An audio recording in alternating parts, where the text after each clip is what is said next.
who that is.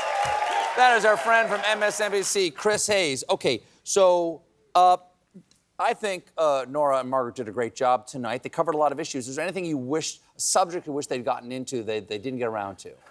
They did a fair amount of the subjects I would have wanted. I did kind of want a little more on the democracy question, just in terms of the size. Like, it's fundamental. Yeah, it's fundamental, and also, like, do you think that it's appropriate to announce that you're going to prosecute your political foes?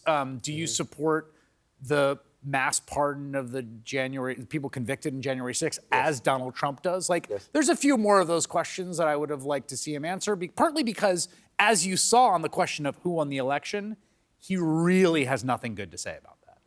Well, Walz used his closing statement to talk about how broad their support is. He said their voting bloc stretches from Bernie Sanders to Dick Cheney to Taylor Swift, which I know, but it really makes it sound like Taylor Swift is distinctly to the right of Dick Yes, Cheney. exactly.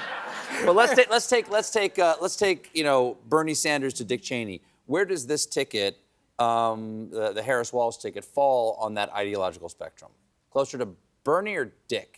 Closer to Bernie Sanders, for sure. Okay. I think that's true, particularly on almost every matter. I mean, certainly on the issue of abortion, certainly on basically every matter of domestic political economy and domestic policy. I would say much closer to Bernie Sanders and Dick Cheney. I do think at this moment in time, you heard it in the first answer, that the foreign policy consensus that came off that stage tonight, I don't think it's exactly Cheney-esque, but there was not a whole lot of daylight between J.D. Vance and Tim Walz on that first question about supporting. Though neither one answered the question about whether they would support Israel doing a preemptive strike. That's correct. Although it's also a little hard to say because it's not, well, it's like, what does support mean? It's not my country. Right. So no, I think in basically everything, I think it's considerably closer to Bernie Sanders. I do think we're in treacherous times in terms of the international scene, in terms of how the U.S. balances a bunch of very, very difficult and fraught imperatives in the Middle East right now.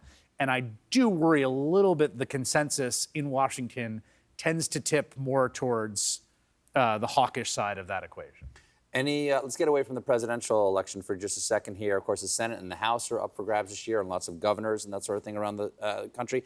Any surprises that you're looking for out there? Anything that you think might surprise us in results? Well, the Texas race is pretty interesting right now, and that's Texas for Democrats is kind of this Allred versus Cruz. Colin Allred, who's a congressman who's challenging Ted Cruz.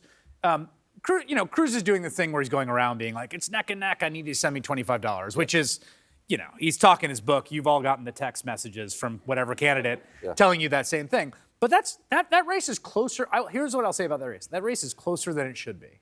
And the reason it's closer than it should be is I don't think Ted Cruz is a very good senator, and I don't think he's that interested in being a senator. He records his podcast like 9 times a week, and jets off to Cancun at the first sign of trouble. And I do think that's hurt him with Texas voters, and I think that's going to be it is a closer race than it should be, even if in the end I think Cruz is still favored.